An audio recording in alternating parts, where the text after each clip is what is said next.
Copyright Stanford University, all rights reserved.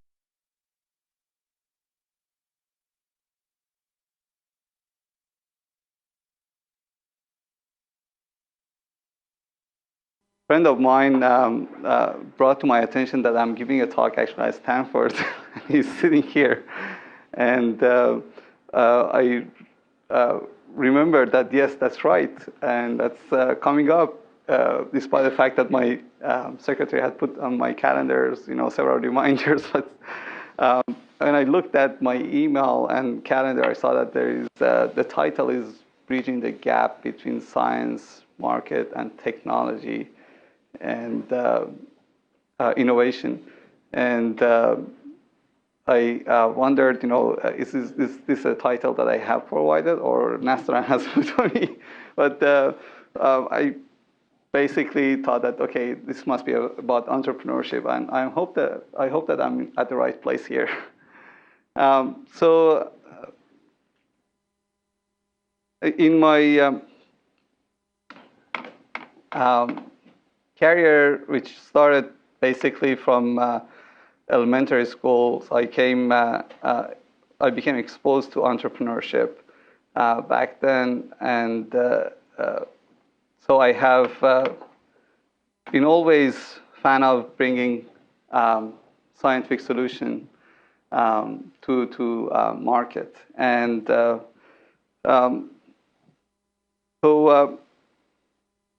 I've always been thinking, who is an entrepreneur and what are the characteristics for an entrepreneur? We'll start that entrepreneurs are not risk taker. They're risk manager.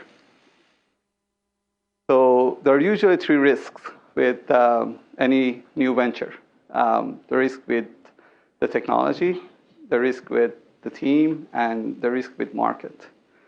And these are the risks that you really need to address. And so in the talk we have prepared for tonight, you will see a common theme. And the theme is basically how to de-risk the issues that you have with those ideas and how you would bring them to the market. The theme is that focus on a scientific solution, a scientific problem. And you better focus on an emerging scientific problem, because those are the issues for the future. And those are the ones that doesn't have very large market at that time.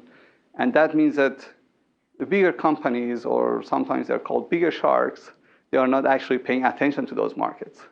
If the market size is less than $100 million for larger companies, it's not relevant. So you see that the market is coming up, is probably $5 million market now, or a couple of $1 million market now, and you see that, okay, this is going to be of huge scientific need in future. Those are the type of ideas that you really want to work on for the future. And the other thing that you will see is that while you start working on those ideas, you really need to lay out the roadmap of what are the products that you want to get out. What's the first product that you would get out? This is the one that you need to focus on. And so the company is not going to last with that product. So you really want to have a roadmap to get to larger markets. And that's a time you need to spend on to lay out basically that roadmap. You really need to have an environment and ecosystem to overcome the technology risk. That's probably one of the bigger risks for any startups if it is a scientific, if it is going to address a scientific problem. And in that time, also what you need to do is to make sure that the team is working well together, because this is going to be like a marriage. So you want to live with someone, in the next few years. It could last decades. And you really need to make sure that you can get along with that person. So those are the risks that you really need to address, and these are the things that I have always been doing. When I was at the university, And so you de-risk the technology, you de-risk the team.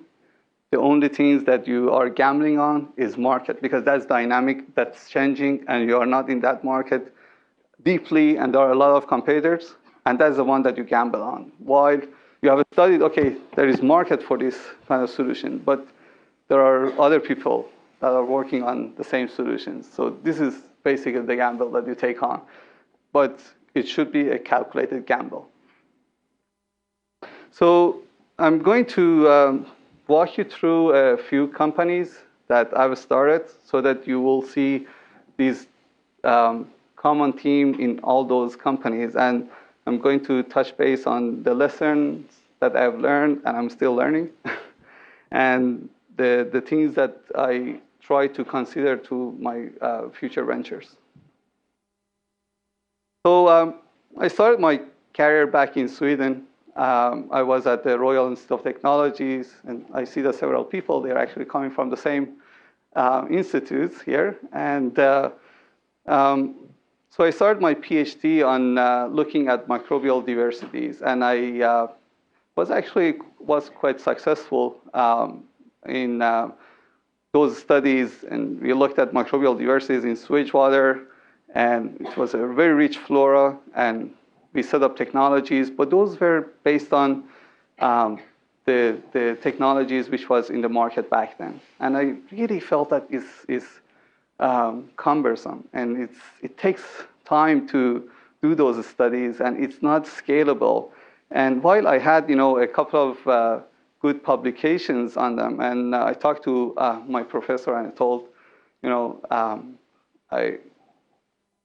there is a new idea that I want to work on, and I described basically the pyrosequencing, and he told this is not going to work. And then I went back to the lab. So he's very credible, and he's a very good scientist. He was actually top-notch, the biggest scientist in Sweden. And so I begged for a few enzymes from different companies, and I got samples, and I tested in the darkroom, and I saw that, okay, the light is coming up. That was basically the original pyrosequencing technology, and I said, this is working. So this is not, I went back to the professor, and I told, I've decided to work on this technology. So, okay, go out and work on the technology that you want. But I kept my good relationship with him, and because he was a very good scientist anyway. And he told me, this is kind of a stupid move, because you will be the fastest PhD ever in the school. Because in Sweden, you had to have 4 publications, actually first name in international journals to defend your thesis. And I thought, but I will have publications and I will defend my PhDs, but this is not something that I'm going to work on in the future. So this is not my passion. Anyway, so I switched. I changed the direction of my research, and I actually went on bank loan, no scholarship. And so within a year, we showed the proof of principle of that technology on several different samples. And I had good relationship with him, and went back to the professor and told, these are the data that I've got. And he got very excited, and we started actually campaigning together. And that helped me a lot, because he was very credible. He was advisor for venture capitalists, and we got funding within a few weeks, $2 million to start a company. And actually, it went very smoothly, and we started a company. And back in '97, we launched our product end of '98. And in 2000, we went public after 3 rounds of financing. And the IPO was at very good valuation for us, first timer. And it was a big success story. So, of course, the outcome was very good. I learned a lot. I was lucky that I could actually align my research at the Royal Institute of Technology with the company's R&D, and so we could publish on that. So the company hadn't any issue with that, and I learned how to manage some of the main risks, and overall, it was very energetic. We could do something and get the product out. It was very pleasing. And but there were a few things that I really wanted to consider in my new venture, if I would start one. And I wanted to make sure that I'm aligned with the management and the board of the company, because we had a lot of conflicts. We had a lot of different opinions on what to do in terms of product. And so that was something that was bothering me. And that was actually the primary reason that I moved to US when the company was about going public. I joined Stanford.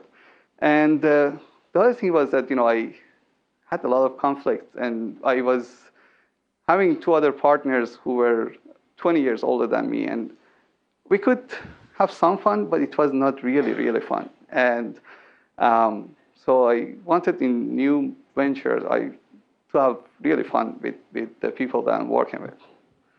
So when I came to US, joined Stanford, it was back in '99, and I was surrounded by a lot of good people, energetic people, and we had a lot of fun.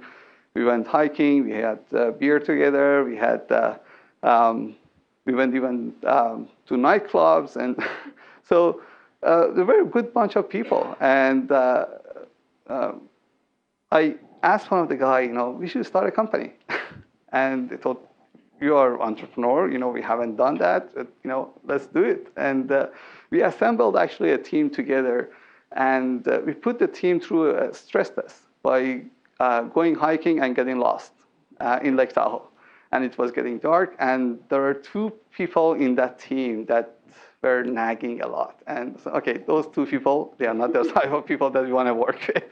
So 5 out of those 7, we continue working on the technology, and Stanford trusted us, and Office of Technology of Licensing, Linda and the colleagues, they patented our ideas, and then we licensed the patent. And I actually did fund the company myself initially back in 2001, and after a few months we raised Series A in a very bad market. So we tried to assemble a team of top-notch scientists to make sure that the funding would go through. Back then, the dot-com had crashed, and so we were successful in raising Series A, and we had actually used the facility at Stanford to make sure that the technology is the risk, and we can multiplex that genetic test that we had come up with. And so that helps us actually to get to product much faster. So we established good collaborations through our connections, and we launched the product almost 15 months after launching the company. We did 3 rounds of financing, and the company was acquired by Affymetrix back in 2005, early 2005. It was 3.5 years kind of duration for that company. And at that time, it was very good. And the good thing was that, I made a bunch of good friends. And I'm still having actually a very close relationship with those guys. And we see each other. We go to Burning Man together. And we have a lot of fun when we get together. We share a lot of, good memories. And we assembled a large team, and we were very generous with the stock. And I think, that paid off. I really felt that, okay, generosity is always good in startups. So you don't want to have just 1 or 2 person, and try to hold on all these stocks. I think, you really need to share. And I think that the memory that we have from that startup it was much, much better than the memory that I had with pyrosequencing. And one of the things that we did was the advice of our SAVs. They told us, raise money when you don't need it.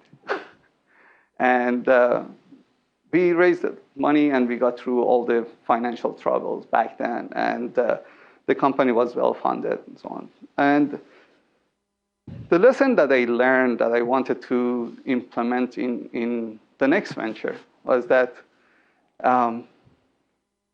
we were really dependent on a platform which was provided by Affymetrix and Agilent at that time. And we didn't have the complete solution. We had developed a very good molecular assay, but that dependency was the primary factor why we sold the company. Otherwise, I really would love to have continued with that team and grow the company. But we felt that, okay, the company is going to fall in the hands of a good company, which we were wrong, and they will help us. But when acquisition happened, so the company actually, they pretty much killed the technology. So some people left, and that was bothering us a bit. And we tried to make sure that in future startups, we are going to sell the company to a better company. While we were at ParAllele, so we dealt with a lot of pharma. We were providing services to pharmaceutical companies, and we came across a problem that was data analysis. And there was a software which was developed at the university, an NHB lab back then, on NLP-based text mining, and we thought that would be a good technology to have. And I teamed up with an entrepreneur in that field, data analysis field, and we started NextBio, which was trying to integrate a world body of data in molecular biology, from everything from literature and all the high throughput data. So it was basically a platform that would interface old data with all the new data that cannot be interpreted. And we actually, in that company, we built the largest database on molecular biological studies. And that company was started back in 2005, and we have raised 3 rounds of financing. The company is cash flow positive, and we are still growing. And but we were a bit ahead of the market. The market was not that large, and we knew that the market is not that large, but we knew that this market is going to take off, and we wanted to position for a market where people would do larger scale genome sequencing for analysis.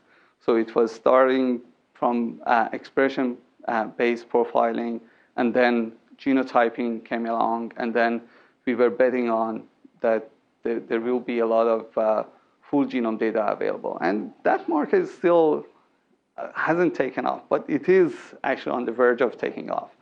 And we see that the market is growing, and we try to keep the cash burn very low so that we will be able to position for this market. But we try to put all the elements that's needed for doing scalable data analysis. And the scalability that we have built would handle thousands of full genome data to be compared at the same time, which is kind of unique. We brought guys from Yahoo who set up the Hadoop structure and HBase, and basically we have created that model. And we felt that, okay, academia wouldn't pay for software, but what if we would make the database available to academic people to give back? And that freemium actually is helping the company because it brings a lot of credibility. And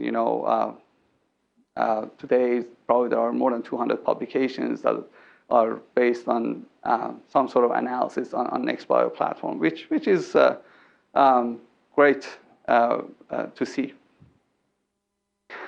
The project that we had at Stanford was the base of the 4th company that we started. We started working on a CMOS image sensor back in 2001 with the electrical engineering group. And that was basically a true multidisciplinary project. And so it was completely new to the electrical engineering department, the genomic field, basically back then. And there were some visionary people that felt that, okay, the health sector might take off, especially in the genomic part, and probably this would be a good angle to put graduate students on. And so I worked actually with Abbas El Gamal and Jim Plummer from electrical engineering department. And we started developing image sensor for DNA sequencing. And the idea was basically to get rid of all the optics in the traditional systems that were out there, and which would add to the cost of the devices. And so we did actually 2 rounds of CMOS development, and it took us about 7-8 years to show that the technology we have developed can be used for DNA sequencing. This was a very long incubation, and but it was something that was revolutionary because it would really, really bring the cost of DNA sequencing down. And if you would want to see the DNA sequencing in the clinical market and consumers' hand, this is the right architecture to bet on. And but during that time, we managed to file a few good patents. And back in February of 2008, we launched the company.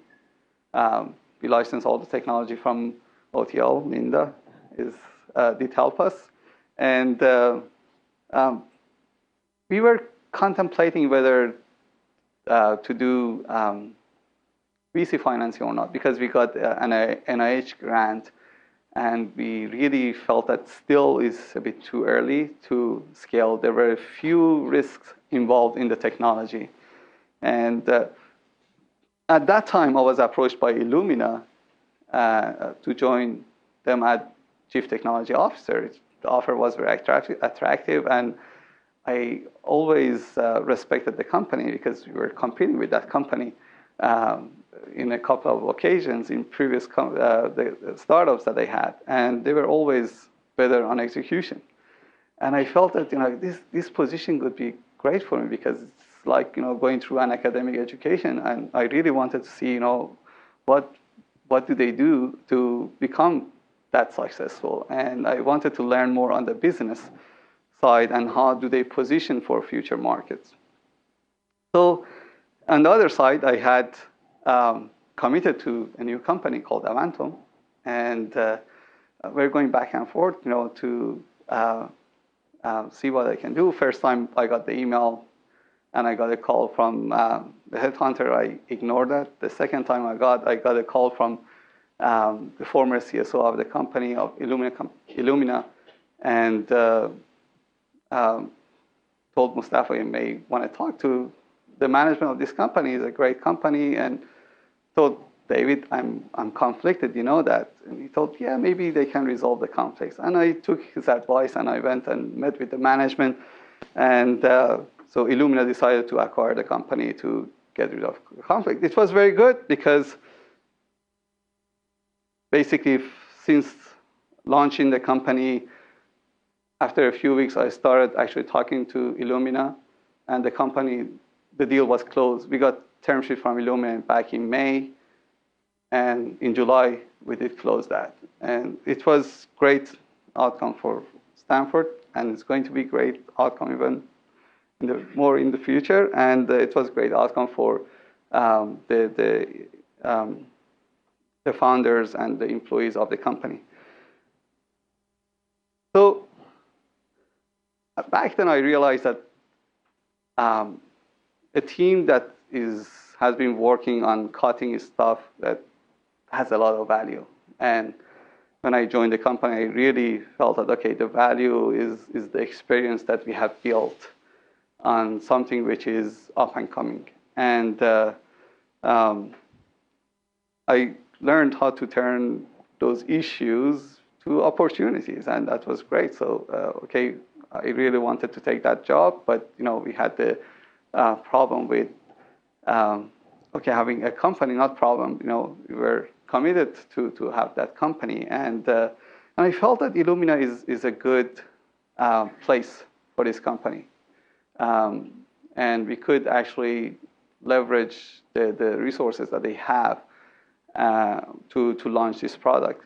And one of the things that I put in the term sheet when we signed the contract to sell the company was that Illumina has to commit certain amount of money so that we would launch that product. In case they would terminate that contract, they had to pay extra penalty, basically, to the founders.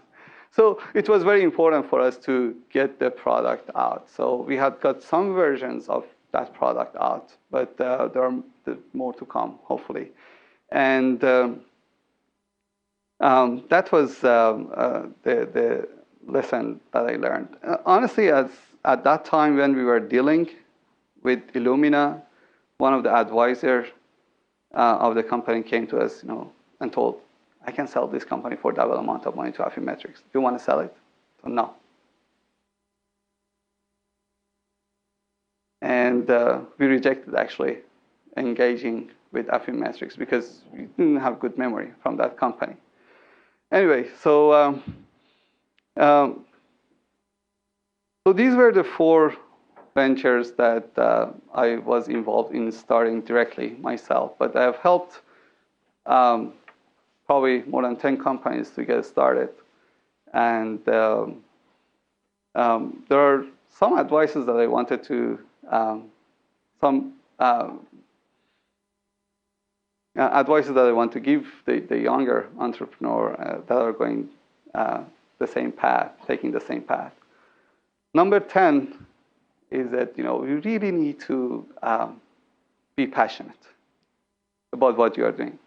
You need to inspire people. You really need to share your passion, inspire people. That's basically the energy. As a founder of the company, you really need to energize the whole team. And if you want to energize the team, you have to be passionate about what you are doing. If you are not passionate, don't go that route. I would say that in all the companies that you saw, so we picked an emerging pain, and we try to address, provide a solution for that emerging pain. And as I told, if the market is huge, you might make a success, but still, there are a lot of risks that are involved. You need to create that market, basically, yourself. The market may be small, but you really need to rely on your scientific vision. And you are at Stanford. It's a fantastic ecosystem. You have the top scientists across any field.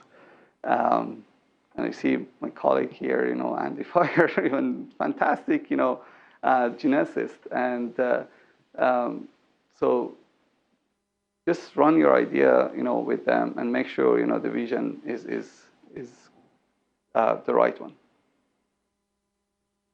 And I think generosity always pays off.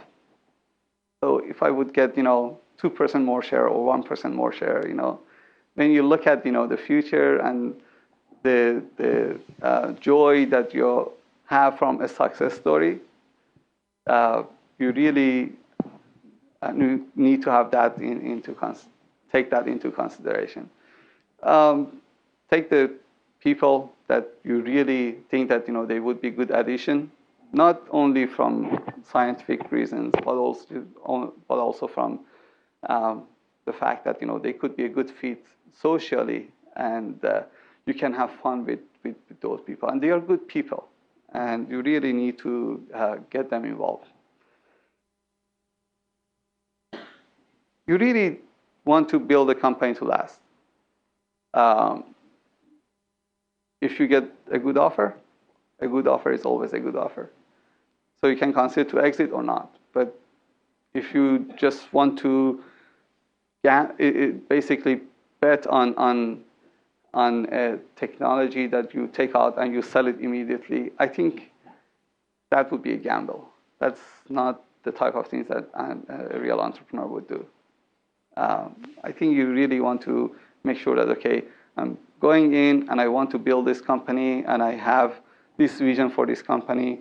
This product may not get there, but there will be additional products. But I have learned the discipline on getting a product out, and I really want to make a big company in that area. Number 6 is trust your gut. The instinct that you have, the vision that you have formed. And there are a lot of marketing data, but those are based on past market. It's not based on future market. There is no market data. If you would think that, okay, social networking was a big market, no, there wasn't any market. There wasn't any market called social networking with Facebook and Affinity Engine and Orkut and those guys, when they started. So you need to basically trust your gut and over marketing data. And if you feel that this technology is going to address a pain and the pain is going to be big, do it. Start your company. I've always surrounded myself with a lot of smart people, and to say that, okay, this is my vision and this is the mission of the company, and if they agree to join your mission, let them free. So they have bought into the idea, and let them free. Let them innovate. Let them move. Don't micromanage them. And if you hire the best people and let them free, I think they would help you to achieve your dream. And you always want to say that you have a dream, you don't have a plan. So always people would be more passionate to help you to reach your dream. And if you say that you have a plan, they always want to criticize, okay, what's your plan? This is not going to work, and this is going to work. So always say that you have a dream, you share your dream, and you hire the best people and let them be free. I think you need to be very transparent and have integrity. The thing that happened in my last company, Avantome, the first moment I got the email after an hour, I shared with my other co-founder. This is the email I've got, and I'm actually interested, but I have committed to Avantome. Avantome is going to be my commitment when I'm going to talk to those people. So he was questioning whether I'm basically getting out of the company and would join Illumina because it was a good opportunity, but I was always committed to Avantome as a company first. And so I think, I showed the integrity to him, and, we have very good relationship still, and we are having fun, and I've been very transparent. So we trust each other. So you need to build that trust. And if you are not transparent, you cannot build that trust. When it comes to the execution, you can leverage experience. You may not have had the opportunity to execute on a product launch, but those are more kind of process, and you really need to tap into the expertise of experienced people. Bring them on board and tell, this is what I want to do, what are the holes that you see, and what are the things that I need to do, and always leverage the experience to have the best possible execution. And as a CEO or as a founder, you really need to be coachable. One of the things that VCs would usually would tell, okay, you're founding CEO, what about if I would bring an experienced CEO to the company and say, oh, I really want to drive this company myself. You're not showing a sign of coachability, so you really need to be coachable. Even the best tennis player, Djokovic or Federer, that they have been #1 in the world, they are #1, but they have a coach. Surround yourself with good coaches, and you really need to be coachable as well. Federer could claim that I'm the best player, I don't need a coach, I'm the best. But they always have a coach sitting on the side and watching them and giving them advice. These are the things that you are doing that's wrong.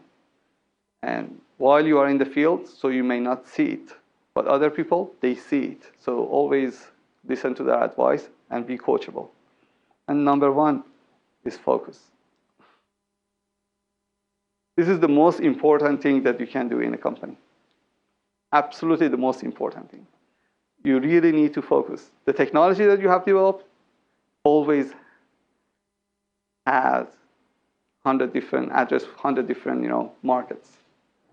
And you can do this, you can do that, you can do that. So you can paint a lot of good pictures, and but companies usually die from indigestion. And you really don't want to fall in that trap. You really need to focus. Just one product, one market, and focus on it and get it out as fast as possible. Because there are a lot of competitors out there, and they are doing that. So I think this is the most important lesson that I have learned. And what's the fastest way to get that product out? So this is all I had. So I would be happy to take questions.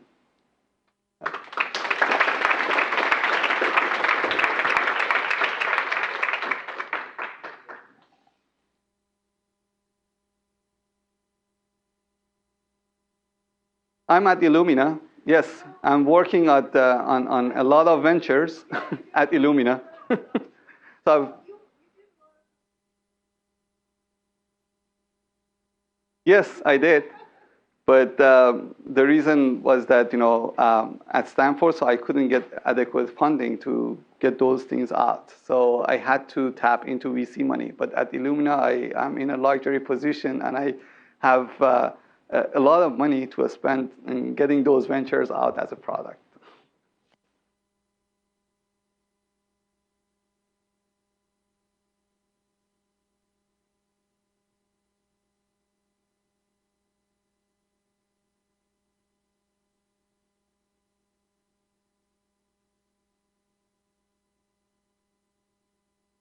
Yeah,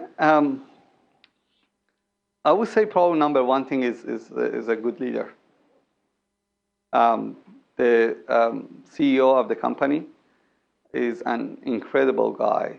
And the reason, actually, number one reason that I joined Illumina was when I talked to him, I realized that he understands the technology in very detail. And that was very important for me as a technical guy joining the company. Now, I don't want to educate about technology to get him investing. And so he really valued the innovation, valued technologies. And so the team that I inherited initially was like 17 people. But the 3-year plan that I had was to grow the team to 100 people and to invest in those gaps. And he provided all the resources to me to do that. So so he understood the technology, but he was, despite the fact that he didn't have Ph.D. In this field. He had master in process engineering. But I really realized that a leader is a good leader is a leader who is in touch with market. He's working very hard, and he goes out to the customers on monthly basis. Interacts, he goes to the major conferences. Despite the fact that he's not a scientist, he goes to those talks, and he has a good pulse of the market. And he really translates technology to market, bridge the gap in between, science, innovation, market. And we have been focused on academic market, and we are getting into clinical market. And he has been very dynamic and has been trying to change the direction of the company. I would say probably the biggest value of a company is the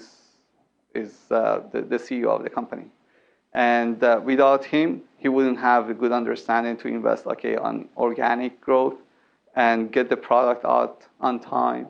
And he wouldn't value different departments equally. Some people, they come with sales background and they just want to sell. Some people, they come with marketing, they just want to have a brand.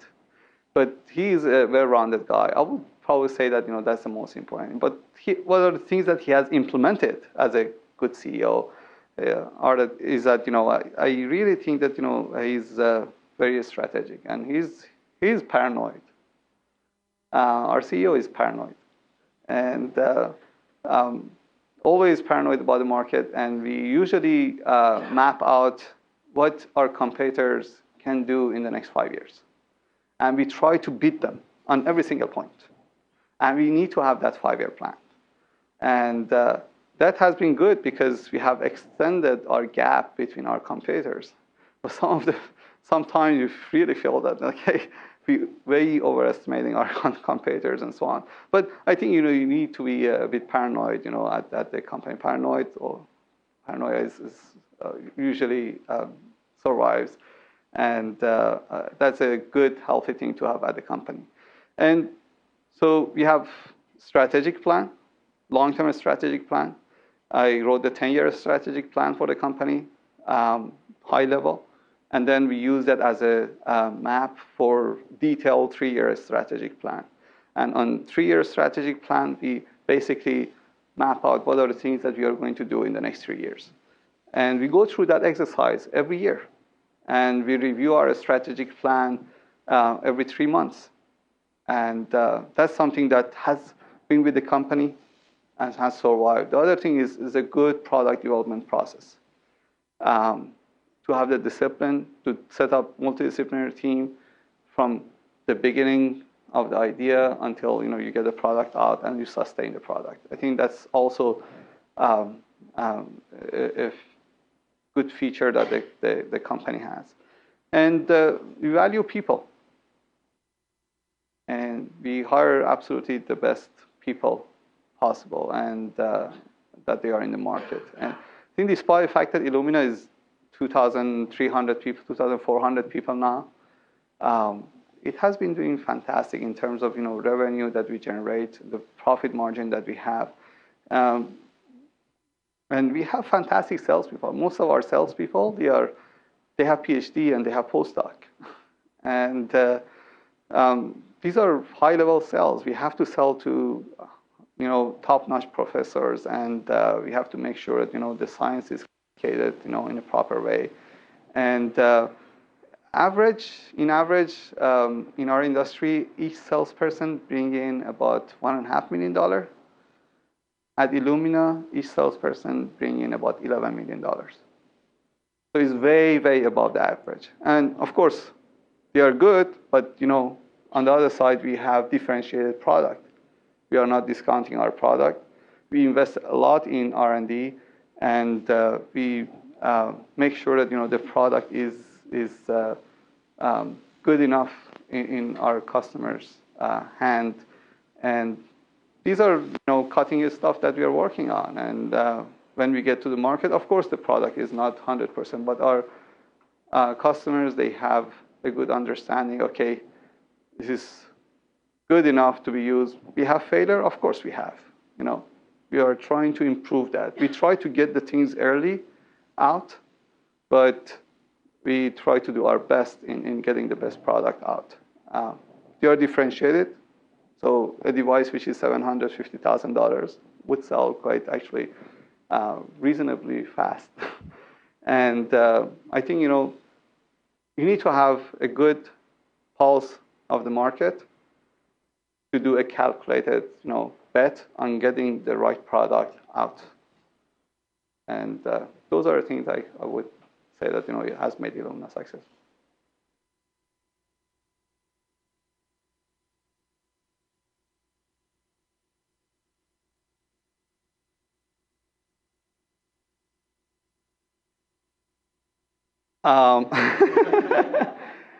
No, the thing is that the science is changing in our field very rapidly. And as a company, we don't want to end up having a lot of products that are $1 million. We cannot sustain them. And as soon as we see that the science can be done with alternative, we have. So and the product line is not generating more than $1 million, then we cannot sustain, we cannot deliver a good experience to our customers. So some of the products they have got, terminated because of that reason. And we try to make the life of our machine as long as possible. Usually, when you buy a computer in 2-3 years, is obsolete. And why not a sequencer in 4 years, 5 years? I think the obsolescence of our product is about 5 years.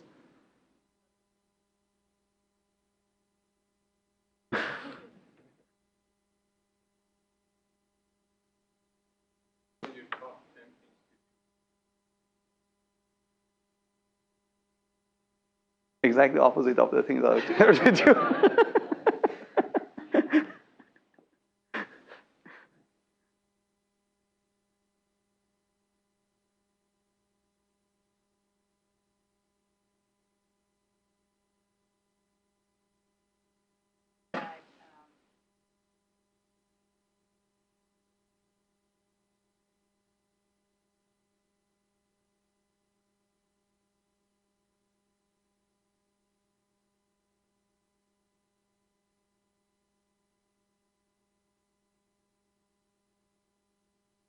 Yeah, that's a good question.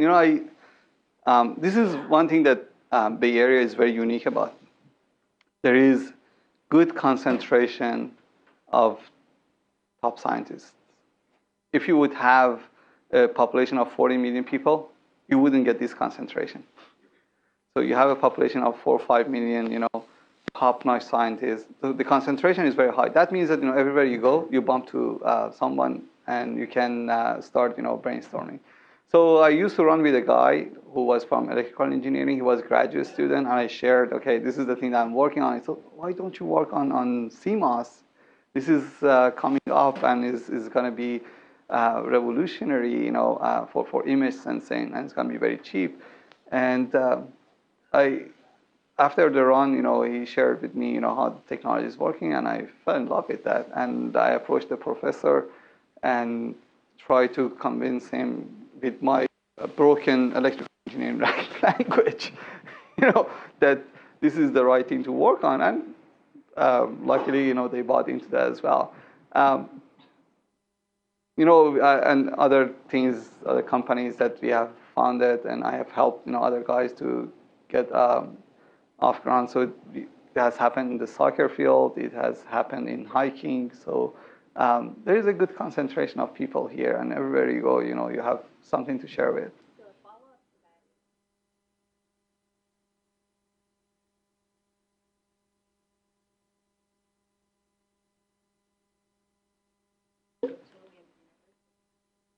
No, it was completely at the university. It was so new, and the number of pixels we could have in the image sensor, in the initial chip that we developed, it was like 1,000.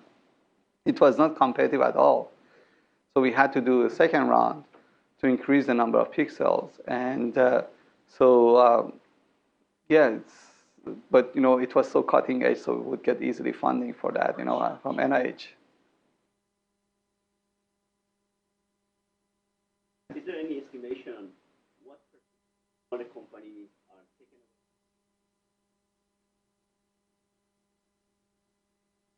over? That's good for the sake of the knowledge. I don't know, because nobody publishes those data, but they get terminated because of several reasons. The market dynamic has changed, so the product is irrelevant from the time that the technology is acquired until you get launched. And usually those products would end up requiring much more money than they were estimating. So it's above the budget. Sometimes it's internal competition, that those technologies would get terminated, and sometimes the market changes and the technology is not that relevant, or the market has been shrinking. These are emerging market usually. It would be very difficult to estimate that. For larger companies, it's a bet, but it's cheaper bet to buy early. But if they would wait, and if the company is successful, they have to pay larger amount of money, and so it's more expensive for them. Sometimes the technology is killed because it's not invented at that company. So this because of political issues, and that was the case actually with Affymetrix, despite the fact that the technology was superior to what they had, but they had it was not invented at Affymetrix, so it didn't make that far. Actually, they have taken some part of that technology as they have introduced in the market, and there's still need for that. But no, it was not as a general kind of tool set that they would market. Yes.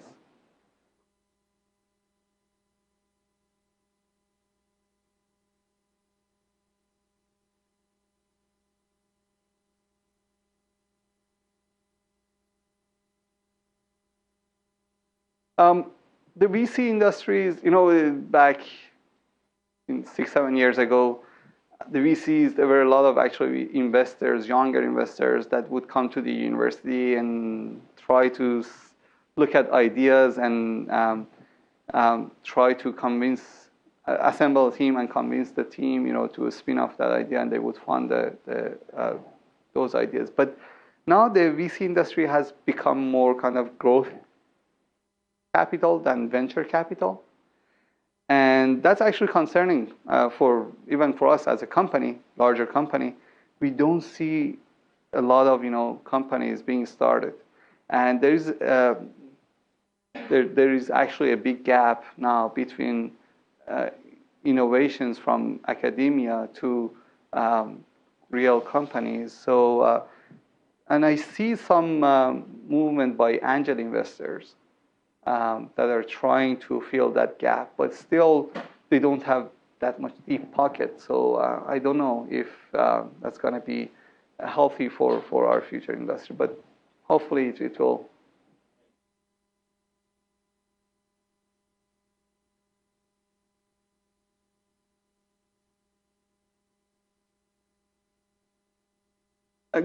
Try to find someone who has the market experience about that idea. Whether you go to a conference and you see someone from knowledge, in that field and has started a company, those are the type of people that you want to ask. If your idea is about software for social networking, I'm not the right guy. If your idea is about DNA sequencing, of course I could help. So, and you can reach me at conferences. Yes.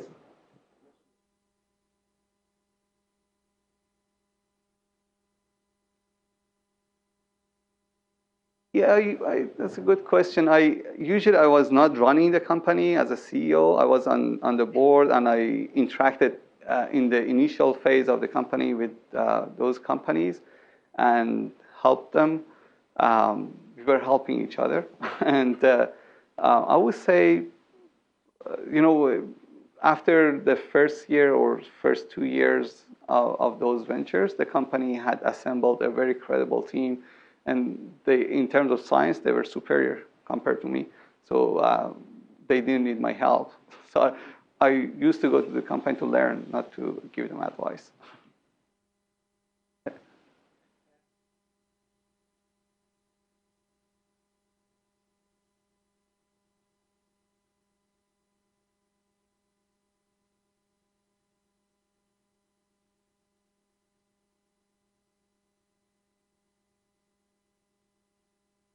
I think Stanford has a very good mechanism, and they have a fantastic Office of Technology of Licensing. They realize the value of those technologies, and they usually patent. Once it's filed, you really need to be still cautious. And if you really want to start a company, you really need to consider whether you want to publish or not. You really need to use publication as a marketing tool, and you need to position that with your product launch. Don't do it early. Most of the ideas actually in academia that are relevant, they would inspire people, in companies, and if it is in the right alley, so they would actually ignore pretty much, academic invention, they will file for patents. Yes, and you have to choose, and you have to focus on one of them. Yes. I really see sequencing to become in the consumer's hand in the next 5 years. Yeah, and in terms of technology, of course, cheaper, better, faster. That's going to continue. There is no doubt about that. I really see that full genome sequencing would become a few $100, in the next decade. There is no need at this stage actually to drop the cost further down that much, that fast, because the cost is incremental. Part of healthcare management. We acquired a company called Vernada last month. We had paid $450 million for basically an idea that was invented at Stanford by Steve Quack, and it was completed, by Rich Kava, who was former CTO of Affymetrix at the company, and so the company didn't have any revenue. They used sequencing to replace amnio tests that pregnant ladies would go through. And this test is non-invasive, so the abortion rate is basically 0. And is safer for the patient. There is no complication.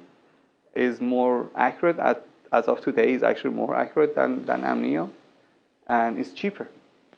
So these are the type of applications would be first that would reach the market, and there are a lot of these kind of applications, and that's actually a very, very exciting field. So the future is I see actually the bar has been raised for sequencing technology per se. You really need to have a well-funded company to get a sequencing product out, because it's becoming more integrated and more expensive. It's like, iPhone, make billion-dollar investment to get an iPhone out. Why? Because it's so integrated and it's so small, and you have to do a lot of investment to get a product out.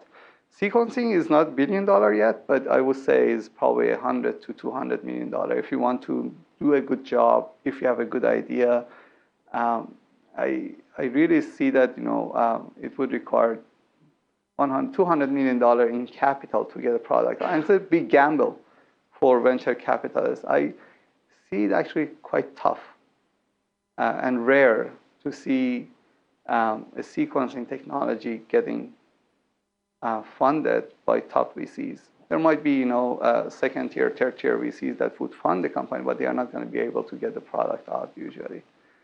And but applications, yes, there are a lot of good applications that you. Yes. Sure.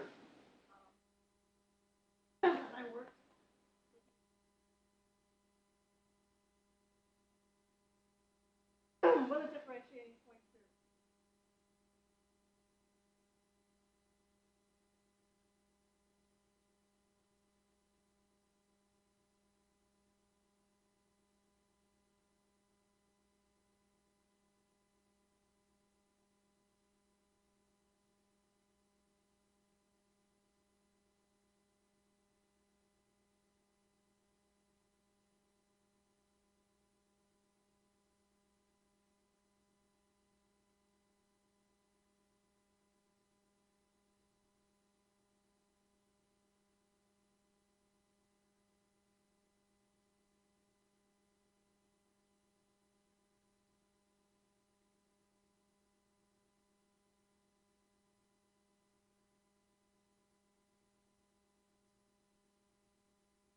Yes.